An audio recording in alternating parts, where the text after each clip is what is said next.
Is it wrong to have a two-handed backhand with a one-handed finish? And I think it depends. It depends on the stroke. It depends on the situation.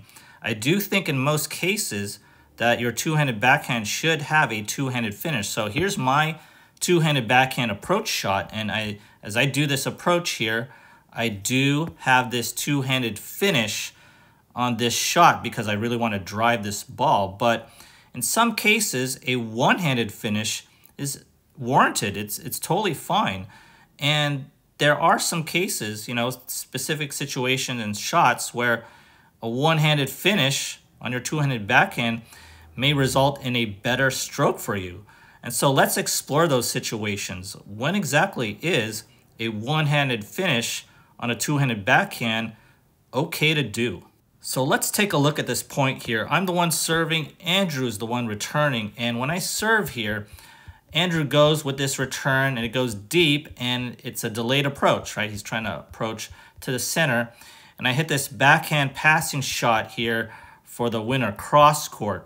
And so let's take a look at the backhand passing shot here and notice that when I do this backhand passing shot, I let go of my hand. This is a one-handed finish. It's still a two-handed backhand, but with a one-handed finish. And why am I doing a one-handed finish? Well, it helps out with the spin and angle of the ball, right? On passing shots, usually you just want placement over power. Yes, I do want a little pace, but I don't need to drive the ball like in the last point, right? I just need to maybe flick it with my hands and get some spin, get some angle through, trying to get it to the service box area, and I could get it for a winner, right? Could I do it with two hands? Could I do it with a two-handed finish? And yes, I could, but it may be a little bit harder to do, right? I'm just wanting to use my hands a little bit to just kind of maneuver the ball, manipulate the ball, and just get it through the court. Nothing about power, just more so about placement, and a one-handed finish helps out with that.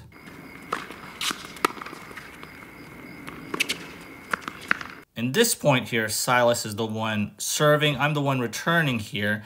And when this serve happens, I return and I'm going to get this backhand here.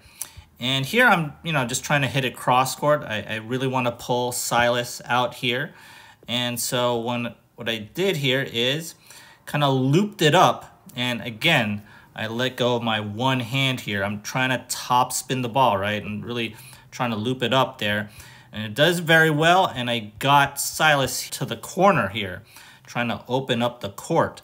And so, yes, I'm on the baseline. This is not exactly a passing shot, but I'm trying to set up the point so that I can get my opponent a little bit more wide and maybe see an opportunity here down the line.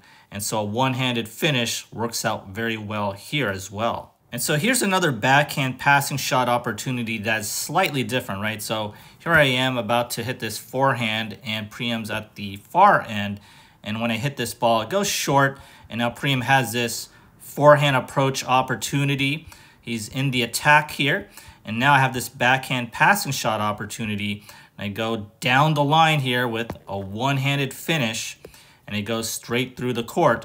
But this one-handed finish is not about angle, it's not about spin, it's about redirection, right? So when Priyam hits this hard forehand straight at me, I am just using that energy, using that pace of his ball to just deflect it back, right? Deflect it back going down the line, and that's all I need, right? I'm not trying to drive this ball. It's not like a backhand approach shot where I'm trying to generate my own pace. There's pace coming right at me, and I just need to do a good backhand up the line here, maybe with a one-handed finish, and it's pretty much easier. It could be easier for you to do a one-handed finish on these type of balls, right? Yes, you can do it with two hands. It's fine to do it with two hands, and in most cases, a two-handed finish is perfectly fine, but maybe in these type of situations where maybe you want an angle, you want some more spin, you want to loop it, or in this particular case, you want to redirect it, redirect the power. The one-handed finish on a two-handed backhand works out very well.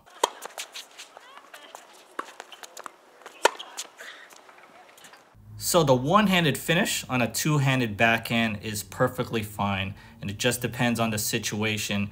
And a lot of recreational players, professional players, they do one-handed finishes all the time with the two-handed backhand. Bjorn Borg had a two-handed backhand with a one-handed finish almost all the time, and it worked out very well for him, right? He had very good topspin. You know, it's just some cases, right, where if you are very lazy with your two-handed backhand, with your stroke, you're just trying to flick it, then yes, that one-handed finish is not good. I have corrected many students on that. A lot of intermediate players where they're just very lazy with their two-handed backhand.